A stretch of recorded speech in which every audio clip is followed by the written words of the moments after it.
Якутск, 1940-й. Мирная жизнь в Северной Республике Советского Союза. Кажется, надвигающаяся война – это где-то очень далеко. Но даже здесь чувствуется тень грядущей трагедии. В центре культурной жизни русский драматический театр, оплот искусства и просвещения. Но театр, как и вся страна, стоит на пороге больших перемен. Сезон 40-41 года обещает быть сложным, как никогда. Нехватка средств, изношенное здание, которое вот-вот развалится. Но, несмотря на все трудности, театр готовится к новому сезону, полный надежд и творческих планов. Им предстоит скитаться по чужим сценам, искать приют в клубах и даже в здании НКВД. Но самые тяжелые испытания еще впереди. Этот сезон станет последним мирным сезоном, преддверием войны, которая навсегда изменит их жизнь и судьбу всей страны. Буквально в выпуске «Социалистической Якутии» тогда, 24 июня, уже была статья от коллектива театра, то, что мы в едином порыве готовы выступить на защиту своей Родины, готовы участвовать, как это не только то, что там формат выступления перед защитниками на каких-то учебных военных центрах и так далее. Нет, впрямую участвовать вплоть до того, что если нас призовут, мы пойдем на фронт. 22 июня 41 года. Война. Страшное слово, перечеркнувшее жизни миллионов. И для русского драмтеатра в Якутске война стала не просто испытанием, а проверкой на прочность, проверкой на человечность. Театр стал мощным оружием пропаганды. Нужно было поднимать боевой дух народа, вселять уверенность в победу. И артисты с этой задачей справлялись блестяще. Жизнь театра изменилась кардинально. Вместе со всем народом актеры осознали – сцена – это тоже передовая. Их задача – воодушевлять людей на борьбу с фашизмом, раскрывать справедливый освободительный характер войны, пробуждать патриотизм, помогать труженикам тыла. Искусство должно стать оружием. С первых же дней Великой Отечественной театр обращается к произведениям, зовущим к победе над фашистскими захватчиками. В новых суровых условиях нужны были спектакли о героической борьбе советского народа, о подвигах воинов-якутов в многонациональных отрядах советской армии, о самоотверженном труде якутских колхозников в тылу, о нерушимой дружбе советских народов. Театр становится отражением жизни, ее зеркалом, ее вдохновителем. Своим творчеством они должны были поддерживать, воодушевлять, давать надежду, а главное укреплять веру в неизбежную победу. Начались спектакли, показы. Одна из первых как раз работ — это «Симоновская история». Насколько я помню, «Парень из нашего города», по-моему, название.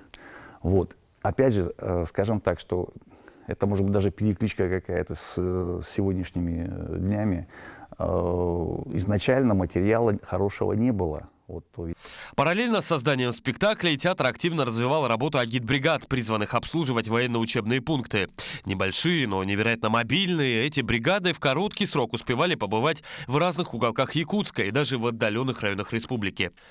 В феврале 43-го русский театр стал площадкой для объединенного концерта работников искусств Якутска. На одной сцене встретились драмактеры, представители Ленинградской оперетты, солисты радиокомитета, хор Якутского музыкального драмтеатра и объединенный джаз-оркестр.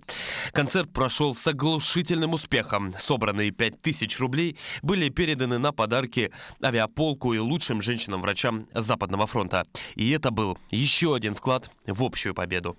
То есть театр старался как-то максимально участвовать в общественной жизни, помогать, настраивать людей, поддерживать. Было очень много гастролей в этот период.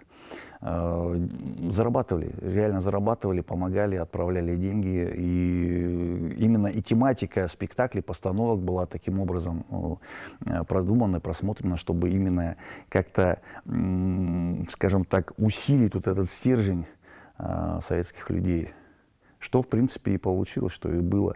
Безусловно, труппу составляли очень серьезные, суровые, скажем как, несколько, может быть, но тем не менее, люди, которые уже прошли и войну, и многие, кто работал, это были демобилизованные уже после ранения, кто-то уже после войны уже пришел и участвовал в работе театра. Бригады продолжали действовать до самого конца войны. Зачастую в их состав входили не только профартисты, но и участники художественной самодеятельности. Эти коллективы, насчитывающие до 80 человек, постоянно выступали перед населением с разнообразными программами, посвященными военной тематике. Возглавляли эти бригады талантливые артисты Михаил Зинин и Борис Лохин. Из тех имен, которые мы помним, ну, во-первых, это начнем с Орловского директора, который как раз вот первые годы начала Великой Отечественной как раз и возглавил театр, новый театр в новом здании. Вот. Потом, как через какое-то время, он не очень долго был здесь директором, его потом перевели, он возглавил театр во Владимире. Дмитрий Дмитриевич Орловский, это вот один из первых директоров как раз того периода. Вот. И он был недолгое время, буквально через год-полтора он был переведен во Владимир. Здесь уже создавалась новая команда.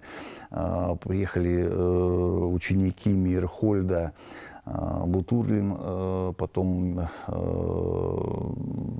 Урбановский. Это один стал художественным руководителем, другой главным режиссером театра. При них было несколько выпусков. Это и Афиногенова ставили, и Леонова ставили. Пьесы, как раз вот посвященные уже действиям, фактически, которые происходили непосредственно в войне. Как писал Леонид Леонов, никогда не требовалось от русских писателей, от русских драматургов и театралов такой большой страстности, такого идейного начала их произведений, как сегодня, когда народ наш ведет с гитлеризмом историческую борьбу за свободу и счастье Родины, за прогресс человечества. И действительно, героическое дело требует героического слова. Как продолжал Горький, несгибаемое мужество, беспримерный подвиг солдата, матроса и просто гражданского человека порождали ту героическую атмосферу, на фоне которой рождалось искусство периода Великой Отечественной. Произведения драматургии возникали в самый разгар событий. Отсюда их высокая достоверность и сила воздействия на народ. Даже воюющий, находя в себе все больше и больше нравственных сил, в кровавой и беспощадной борьбе, где только победа или смерть, все равно он требовал от литературы и искусства больших слов и от драматургии полноценного звучания. Все-таки это воздух.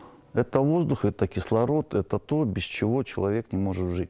Сейчас все гораздо проще. Мы имеем допуск к информации через любой гаджет, через экран телевизора, компьютер, радио, все что угодно.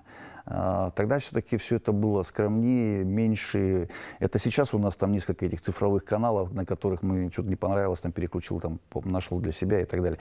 Тогда было раз и все. И поэтому общение, именно диалог происходил именно вот в театре. Диалог с труппой, диалог между людьми, зрителями, которые приходили. Диалог с самим собой. Да, да, да. И то есть и здесь как раз это был, скажем так, театр был определенным маячком для всего общества.